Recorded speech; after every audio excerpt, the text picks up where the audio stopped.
ખેડૂત મિત્રોને મારી બે હાથ જોડીને વિનંતી છે કે આ વિડીયો વધુમાં વધુ શેર કરજો, જેથી આખા ગુજરાતમાં આ વિડીયો પહોંચે. કારણ કે ખેડૂત મિત્રો આ વિડીયોમાં સપોર્ટ નહીં કરે તો બીજું કોણ કરશે? આમાંય ખેડૂતો માટે તો બહુ ઓછા વ્યક્તિ વિડીયો બનાવે છે, બરોબર? તો મોમાં આ ડોગર જે પડી ગઈ છે અને ભાવ નહીં મળવાનો અને હોના ચાંદીનો ભાવ જે વધી ગયો છે એના વિશે બે શબ્દ કહેશે. જય રણછોડ મિત્રો, ડોગર નો ભાવ આ વર્ષે ગઈ સાલ કરતો ઓછો હ એવું હું નહીં કહેતો, માર્કેટ કે. કારણ કે તમે ખુદ વિચાર કરો કે ગઈ સાલ જે ડોગર નો ભાવ 400 રૂપિયા બોલાતો હતો, 450 રૂપિયા બોલાતો હતો, એ ભાવ આ વર્ષે 300 રૂપિયા હ. બીજું કે આ વર્ષે પંજાબમાં પૂર આવવાથી ડોગર નું ઉત્પાદન ઓછું થયું. બીજું કે વાવાઝોડું આવવાથી ચરોતરની અંદર તમે જોઈ શકો કે ખેડૂતોના પાકને 50% કરતા વધારે નુકસાન થયું હોય. તો પછી આ વર્ષે ઉત્પાદન વધારે થયું કઈથી? એ એક સળગતો પ્રશ્ન હ. બીજું કે ખેડૂતો આંદોલન તો કરી નહીં શકતા, તમારી વિરોધમાં કશું બોલી તો હકતા નહીં. કારણ કે કઈથી બોલે?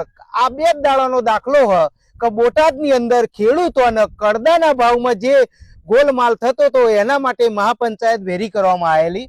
એ મહાપંચાયતની અંદર ખોટી રીતે ખેડૂતોને હેરાન કરી અને ખોટી રીતે 85 ખેડૂતો વિરુદ્ધ કેસ કરવામાં આવ્યો.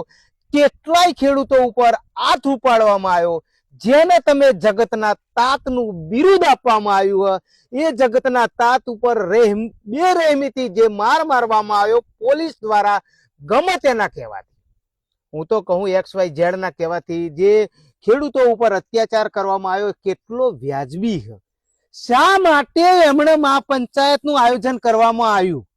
એની પાછળનું મેઇન કારણ એ હતું કે બોટાદની અંદર કપાસનો ભાવ દાખલા તરીકે 1500 રૂપિયા લેવામાં આવે, અહીંથી 10 કિલોમીટર બીજે એમને નાખવા જવું પડે. તો આગળ જ્યાં પછી કપાસ ખાલી કરતો પહેલો એમ કહેવામાં આવે કે આ કપાસ તમારો ખરાબ.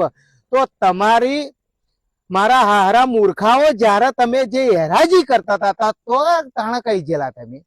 હેરાજીમાં 1500 રૂપિયા ભાવ આલ્યો, ખાલી કરવાનો થયો એટલે કે ઓમાં હવા હ, ઓમાં ભેજ હ, ઓમાં પોદડી હ, એમ કરીને જે 1500 નો ભાવ હોય એને 1200 રૂપિયા કરી અને એને જે કરવામાં આવે એને કરદો કહેવામાં આવે. એટલે આ કરદો ના કરવામાં આવે એના માટે ખેડૂતોએ મહાસંમેલન કર્યું, બરોબર? એમાં તમે એમ કહો કે આમ આદમી વાળા XYZ આયા, પરંતુ તમને પહેલો કેટલી વાર રજૂઆત કરી તાણે જ તમે આનું સોલ્યુશન લાવી દીધું હોત તો એટલા બધા ખેડૂતોએ તો આગળ આવવું પડત? ના આવવું પડત. તો પછી ઓના માટે જવાબદાર તો તમે જાતે પોતે હ ને. સરકારને મારો સીધો સવાલ હ કે ખેડૂતો માટે તમે જે આ મોટી મોટી વાતો કરો હો એમાં કેટલું સત્ય હ એ ખેડૂતો જ જોણે હ. આજે આ ડોગર થઈ ગઈ એટલે તમે ભાવ ઘટાડી દીધા, બરોબર? મગફળી, હવે તમે વિચાર કરો, મગફળીનું આલેલું પેલા ભાઈ કે મારી મગફળી ભાવ કર્યા પછી ના ખરીદી. હવે એક ના ખરીદી મગફળી તો એવો ઉઠાઈને પાછી લઈ જાય તો એ ખર્ચો કોણ હાલે? અને કદાચ દિવાળીનો તહેવાર આવે, બરોબર, કંઈક નોકરી કરવા વાળા તો પગાર આવશે ને દિવાળી કરશે, પણ જે ખેડૂત મિત્રો હોય એમને કદાચ દિવાળી પછી ડોગર થઈ તો પછી તેનું દિવાળી કરવાની. એના માટે તમારી જોડે કોઈ સવાલ કે જવાબ હ નહીં. તો પછી ખેડૂતો જગતનો તાત કહેવામાં આવે. તમે એમ કહેવા માંગો કે અમે ખેડૂતોને સહાય કરો હો. સહાય તમે કઈ એમને દોનમાં નહીં કરતા.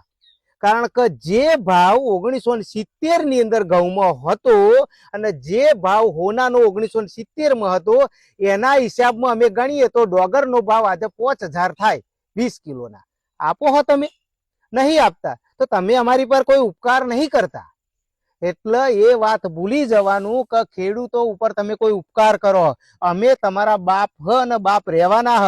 એટલું સરકારને મારે ચોખ્ખું કહેવું હ કે જો ખેડૂતો વિરોધ, બહુ વિરોધ પ્રદર્શન થશે, કારણ કે અમે ખેડૂતના દીકરા હ એટલે બધાનો વિરોધ સહન કરી શકશું, પણ ખેડૂતોનો વિરોધ તો કોઈ દિવસ સહન કરવામાં આવશે નહીં.